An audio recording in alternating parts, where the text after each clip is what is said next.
Auzubillahi minash-shaytanir-rajim. Bismillahir-rahmanir-rahim. My name is Musarat and you are welcome to my YouTube channel 5Ws of English Literature.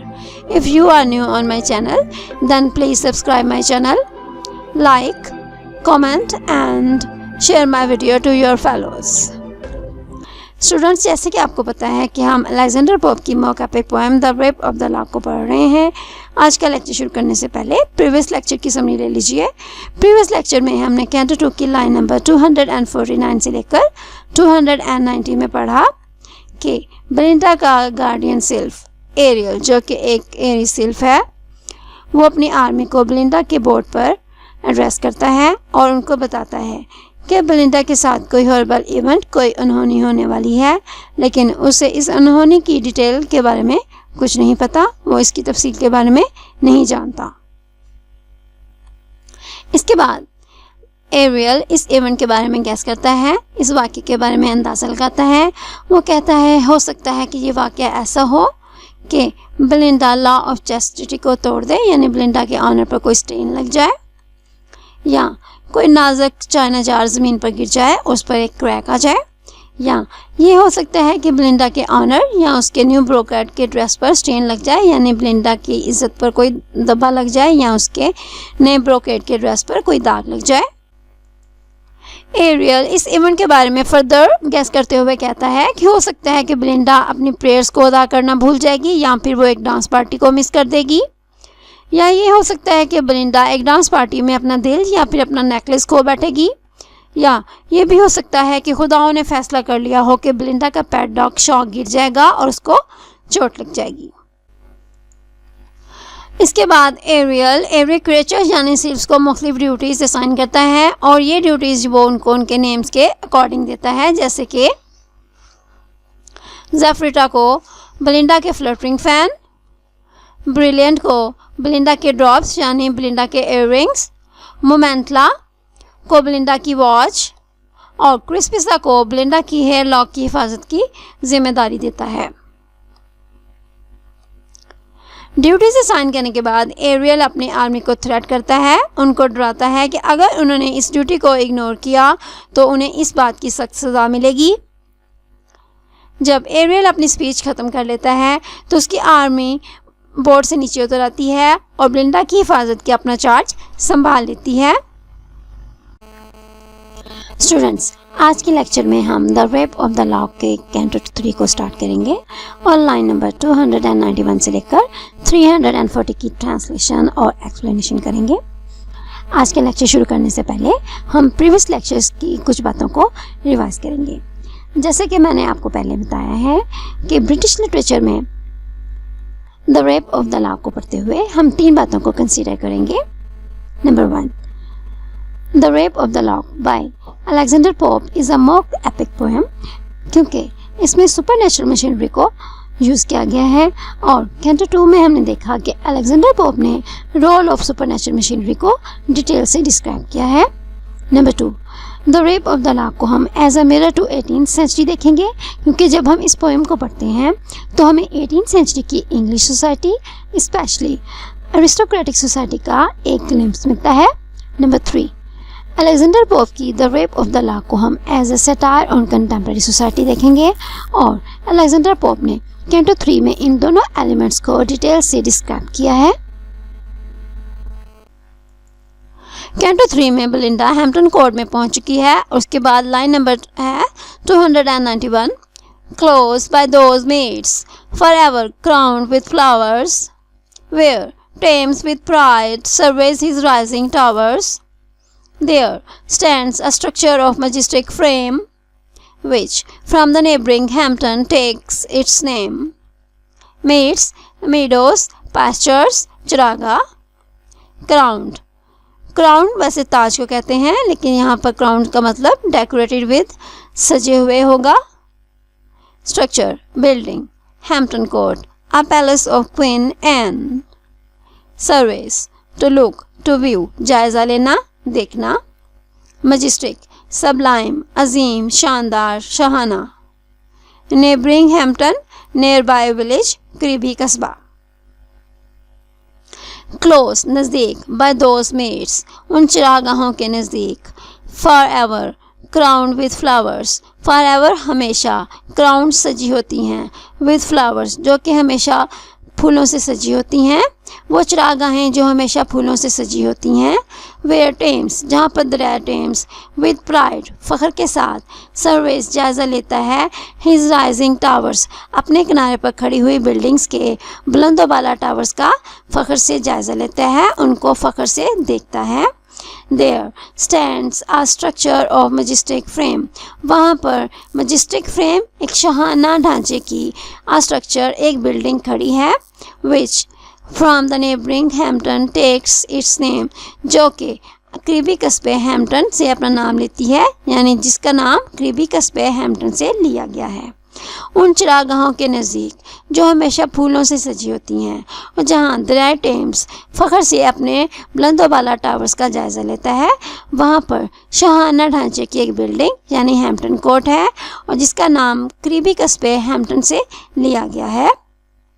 Here, Britain's statesmen of the fall for doom of foreign tyrants and of names at home, statesmen politicians, सियासतदान, फार्डूम predict अंदाज़ा लगाना, पेशगोई करना, tyrants cruel rulers, dictators जालिम बादशाह।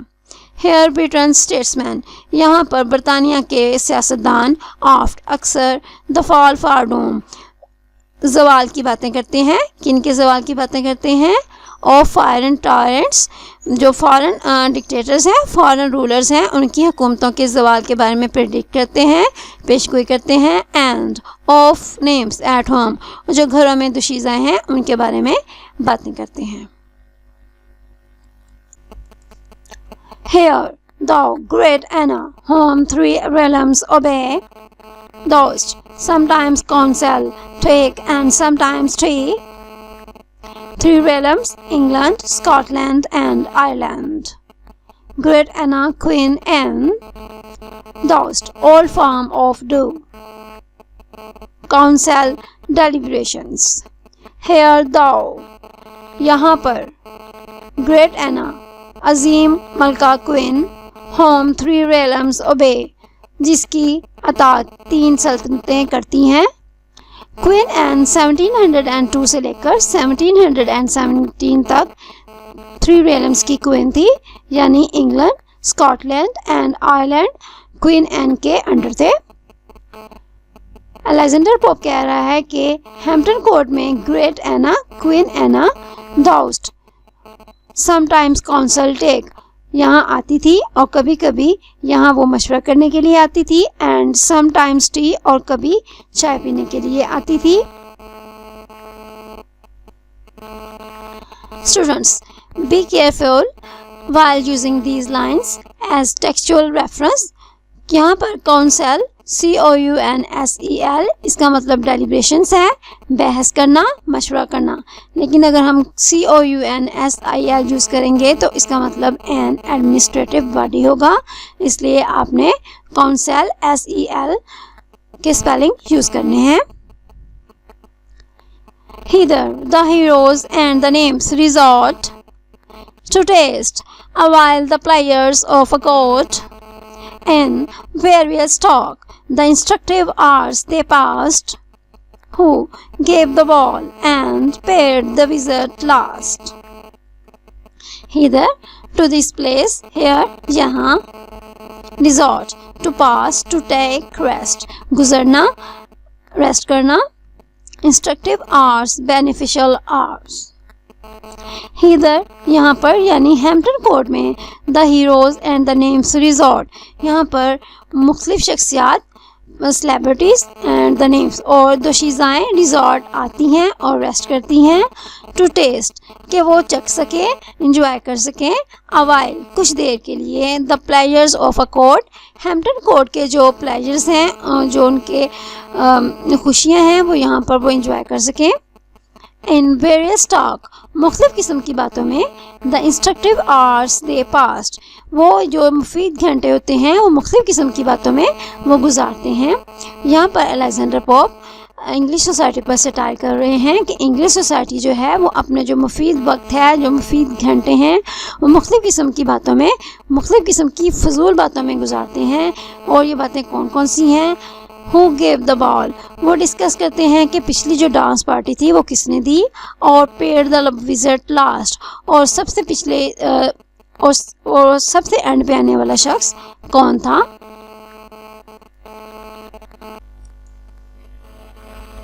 One speaks the glory of the British Queen, and one describes a charming Indian screen. A third interprets motions, looks, and eyes. At every word, a reputation dies. Indian screen, Indian fabric, Indian कपड़ा। One specs, एक शख्स बोलता है किसके बारे में? The glory of the British queen, British queen की glory, शान शौकत के बारे में बात करता है। एंड वन डिस्क्राइब्स, और एक शख्स बयान करता है अ चार्मिंग इंडियन स्क्रीन, एक दिलकश खूबसूरत इंडियन कपड़े की खूबसूरती को बयान करता है। अ थर्ड, और तीसरा इंटरप्रेट्स, इंटरप्रेट्स डिफाइन करना, तशरीह करना। और एक तीसरा शख्स मोशंस, लुक्स एंड आइज़, एक तीसरा शख्स लोगों की हरकत और सकनात, लुक्स एंड आइज़, और उनकी आँखों को बयान करता है, उनको डिफ़ाइन करता है। एट एवरी वर्ड, और हर लफ्ज़ पर। अ रेपुटेशन डाइज, एक शोहरत मर जाती है, यानी हर लफ्ज़ में दूसरों की इज़्ज़त उछाली जाती है, उनकी इज़्ज़त को बदनाम किया जाता है। Snuff or the fan supply each pause of chat with singing, laughing, ogling and all that. Snuff, tobacco powder, तंबाकू। Ogling, a side glance, तिरछी निगाह, amorous look, इश्किया निगाह से देखना। Declining, to come down, नीचे आना। Deterioration, जवाल, इन्हतात। Snuff, तंबाकू, और the fan और hand fan सप्लाई मुहैया किए जाते हैं। ईच पास ऑफ चैट, जब जब बातों के दौरान वक्फा आता है तो हर बातों के वक्फे के दौरान वहाँ पर तंबाकू और हैंड फैन बातें करने वालों को मुहैया किए जाते हैं, उनको दिए जाते हैं। विद सिंगिंग, और गाते हुए। लाफिंग, हंसते हुए। ऑगलिंग, तिरछी निगाह डालते हुए। एंड ऑल दैट, और ये सब कुछ करते हुए वो अपना वक्त गुजारते हैं। यहाँ पर अलेक्जेंडर पोप इंग्लिश सोसाइटी के बारे में हमें बता रहे हैं कि 18th सेंचुरी की इंग्लिश सोसाइटी उस वक्त अपना वक्त कैसे गुजारती थी। स्पेशली एरिस्टोक्रेटिक सोसाइटी अपना वक्त फजूलियात में गुजारती थी। Meanwhile, declining from the noon of day, the sun obliquely shoots his burning ray. The hungry judges soon the sentence sign, and wretches hang that juryman may dine. Declining, to come down, नीचे आना। Deterioration, जवाल, इन्हतात। Obliquely, indirectly, slantwise, तिरछे तरीके से। Wretches, miserable persons, बदकिस्मत इंसान। Dine, to take dinner, रात का खाना खाना। Meanwhile, इस दौरान। Declining, नीचे उतरते हुए। From the noon of day, दिन में दोपहर के वक्त। The sun, obliquely, Suraj. Shoots his burning ray, अपनी जलती हुई किरणें। Obliquely, तिरछे तरीके से ज़मीन पर फेंकता है, यानी सूरज दिन में दोपहर के वक्त अपनी तिरछी किरणें ज़मीन पर फेंकता है। इससे हमें पता चलता है कि ये दिन के बाद दोपहर का वक्त है, यानी शाम के वक्त असर का वक्त है। द हंग्री जजेस, और जो भूखे जज हैं। सोन द सेंटेंस साइन, वो जल्दी जल्दी सजाए मौत पर या फिर किसी भी सजा पर दस्तखत करने लगते हैं। एंड रचेस, और बदकिस्मत इंसान हैंग, लटका दिए जाते हैं, उनको सजाए मौत दे दी जाती है। दैट ज्यूरी मैन में डाइन, ताकि जो जजेस हैं, ज्यूरी मैन हैं, वो रात का खाना खा सकें। यहाँ पर इन लाइन्स में अलेक्जेंडर पोप फिर सटायर का एलिमेंट यूज़ कर रहे हैं कि जजेस जो हैं वो अपने रात के खाने की वजह से बदकिस्मत इंसानों को जल्दी जल्दी सजाए मौत दे देते हैं, ताकि वो आसानी से और आराम से रात का खाना खा सकें। ये इस वक्त अलेक्जेंडर पोप इसके साथ ही हमें उस वक्त की इंग्लिश सोसाइटी के बारे में बता रहे हैं कि एरिस्टोक्रेटिक सोसाइटी को वो गरीब इंसानों का कोई ख्याल नहीं था और उन्हें बस अपने काम से मतलब था। The merchant from the exchange returns in peace, and the long labors of the toilet cease. Toilet, dressing table, बनाओ संगार की मेज, cease to stop, रोकना, ख़त्म करना। The merchant, और जो ताजर हैं फ्रॉम द एक्सचेंज, वो स्टॉक एक्सचेंज से, रिटर्न्स इन पीस, आराम की हालत में सुकून से वो वापस आते हैं। एंड द लॉन्ग लेबर्स, और लंबी लंबी कोशिशें, ऑफ द टॉयलेट, बनाओ संगार की जो लंबी लंबी कोशिशें हैं, सीज, वो ख़त्म हो जाती हैं। यानी घरों में जो औरतें बहुत देर से बनाओ संगार में मसरूफ़ होती हैं, वो अपना बनाओ संगार करना बंद कर देती हैं, वो अपना मेकअप करना ख़त्म कर देती हैं। Belinda, now whom thirst of fame invites, burns to encounter two adventurous knights at Umber, singly to decide their doom, and swells her breast with conquests yet to come, burns to be in fire, jalna, knights, social rank, lords, nawab, knights England का एक social rank था। Thirst of fame, wish to be famous, शोहरत की ख्वाहिश होना। Ombre, a card of, a game of cards. Swells, to dilate, to extend, फैलाना। Belinda now, Belinda जो है अब आ चुकी है हैम्पटन कोर्ट में। Whom thirst of fame invites, और उसको शोहरत का नशा उसको दावत देता है। बंस, कि वो मुकाबले में आए। टू इनकाउंटर, इनकाउंटर करे। टू एडवेंचरस नाइट्स, दो जो मुहिमजू नवाब हैं उनके साथ मुकाबले में शामिल होने के लिए उसको शोहरत का नशा दावत देता है कि वो दो एडवेंचरस नाइट्स, दो मुहिमजू जो नवाब हैं वो उनका मुकाबला करें।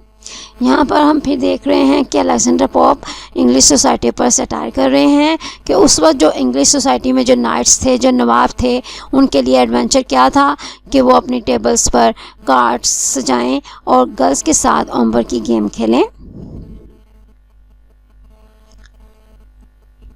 Eight ombre, singly to decide their doom, और वो अकेले ही फैसला करती है कि वो ओम्बर, कार्ड्स की एक गेम जिसका नाम है ओम्बर, उसमें वो उनकी किस्मत का फ़ैसला करेगी। एंड स्वेल्स हर ब्रेस्ट, और वो जो है बेलिंडा जो है वो अपना सीना फुला लेती है, किस वजह से? विद कॉन्क्वेस्ट या टू कम, और आने वाली फ़तह की खुशी की वजह से वो अपना सीना फुलाकर हैम्पटन कोर्ट में चलती है। यहाँ पर टू एडवेंचरस नाइट्स में जो एक है वो एक लॉर्ड बैरन है, लेकिन जो दूसरे हैं वो अननोन नाइट हैं, उसके बारे में अलेक्जेंडर पोप ने हमें नहीं बताया। तो हम देख सकते हैं कि बेलिंडा जो है वो दो एडवेंचरस नाइट्स के मुकाबले के लिए मैदान में उतर चुकी है और उसे पता है कि मैं जीत जाऊंगी, और इसी वजह से वो फतह की खुशी की वजह से अपना सीना फुलाकर हैम्पटन कोर्ट में आती है। Conquest, victories. Straight, the three bands prepare in arms to join, each band the number of the sacred 9, arms to furnish with weapon, हथियारों से मसल्ला होना। Soon, straight, और उसी वक्त the three bands, तीन बैंड जो हैं prepare, तैयार किए जाते हैं, in arms to join, कि वो मुकाबला करें। उसी वक्त ताश के जो पत्ते हैं उनके तीन बैंड्स यानी तीन डेक सजाए जाते हैं। ईच बैंड, और हर बैंड का नंबर जो होता है ऑफ द सेक्रेड 9, वो 9 होता है, यानी उनका जो मुकद्दस नंबर है वो 9 होता है, यानी हर बैंड में 9 नंबर होते हैं। Soon as she spreads her hand, the aerial guard descend and sit on each important card. First aerial, perched upon a matador,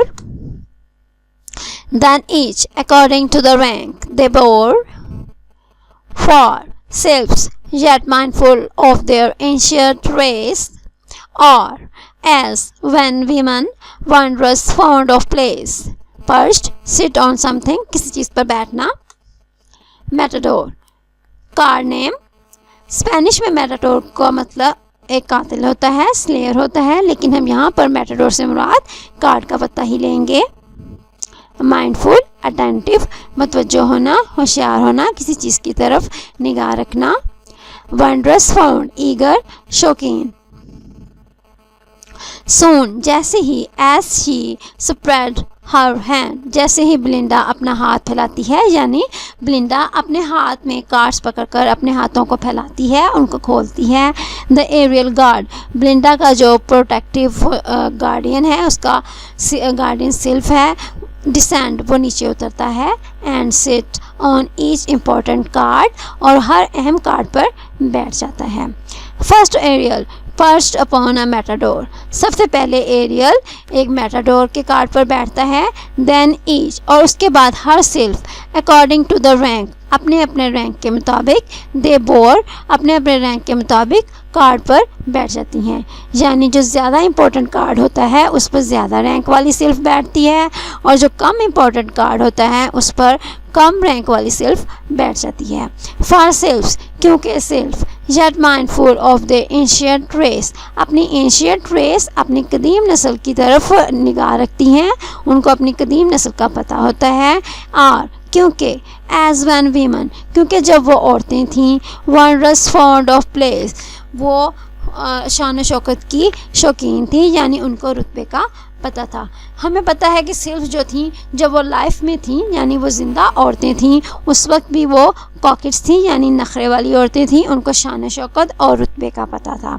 और ये जो उनका जो इंटरेस्ट है शान शौकत और रुतबे का पता, रुतबे का जो शौक़ है, ये उनके मरने के बाद भी उनमें सर्वाइव करता है, उनमें बाकी रहता है, और मरने के बाद भी वो अपने रैंक का ख्याल रखती हैं, और जो उनको इसी वजह से वो रैंक के हिसाब से कार्ड्स पर बैठती हैं। Behold, 4 kings in majesty revered, with hoary whiskers and a forky beard, and 4 fair queens whose hands sustain a flower, the expressive emblem of their softer power. Revered to honor Izzat dena, forky beard, fork-like beard, नोकीली दाढ़ी, hoary, grey with age, उम्र की वजह से बाल सफ़ेद हो जाना, whiskers, beard, sustain, to hold, पकड़ना, expressive, to show, जाहिर करना, emblem, symbol, अलामत। इन लाइन्स में अलेक्जेंडर पोप अब ब्लिंडा के कार्ड्स को डिस्क्राइब कर रहे हैं और कह रहे हैं, बिहोल्ड, लो देखो, गौर करो, 4 किंग्स, 4 बादशाह, इन मेजेस्टी रिवर्ड, जिनको शान शौकत की वजह से उनको इज़्ज़त दी जाती है, विद होरी whiskers and a Forky beard, जिनकी दाढ़ी नोकीली और उम्र की वजह से सफ़ेद हो चुकी है, एंड 4 फेयर क्वींस, और 4 खूबसूरत मलकाएँ, whose hands sustain a flower, जिन्होंने हाथों में फूल उठा रखे हैं, the expressive emblem of their softer power, जो उनकी नरम ताकत को ज़ाहिर करने की अलामत हैं। 4 knaves in garbs succinct, a trusty band, caps on their heads and halberds in their hand. Knaves, slaves, gulam. Garbs, special dress. Succinct, compressed, tongue, chust. Halberds, a weapon. 4 knaves, 4 Ghulam, in garbs सक्सिंट, जिन्होंने special किस्म के चुस्त लिबास पहन रखे हैं, a trustee band, और ये जो 4 गुलामों का ग्रुप है, बैंड है, ये काबिल एतमाद और भरोसे वाला है। कैप्स ऑन देयर हेड्स, उनके सरों पर टोपियां हैं, and halberds in their hand, और उनके हाथ में कुल्हाड़ी जैसे हथियार हैं, and party coloured troops, a shining train, draw forth to combat on the velvet plain. Draw forth, to come forward, आगे आना, combat, to fight, लड़ाई करना, and party colored troops, और मुख्तलिफ रंगों के ट्रूप्स लश्कर को कहते हैं, और मुख्तलिफ रंगों के लश्कर, a shining train, एक चमकती हुई ट्रेन, ड्रा फोर्थ, आगे बढ़ी, टू कॉम्बैट, लड़ाई करने के लिए, ऑन द वेलवेट प्लेन, मखमली मैदान में। यहाँ पर मखमली मैदान से मुराद वो टेबल है, उस टेबल का कवर है जिस पर ब्लिंडा कार्ड्स की गेम खेल रही है। The skillful nymph reviews her force with care. Let spades be trumps, she said, and trumps they were. Now move to war her sable matadors, in show like leaders of the swarthy moors. Spadilio first, unconquerable lord, led off two captive trumps and swept the board. Spades, name of a card. Trumps, winning card. Card के games में वो card जिसकी वजह से game जीती जाती है. Sable, a fluffy little animal known for its silky dark brown fur, dark black. लेकिन हम यहाँ पर sable से मुराद ब्लैक कलर लेंगे, स्याह. Swarthy, of dark complexion, black. Moors, a black race. Spadilio, the ace of spades, spades का यका. Led off, to start, to lead, शुरू करना.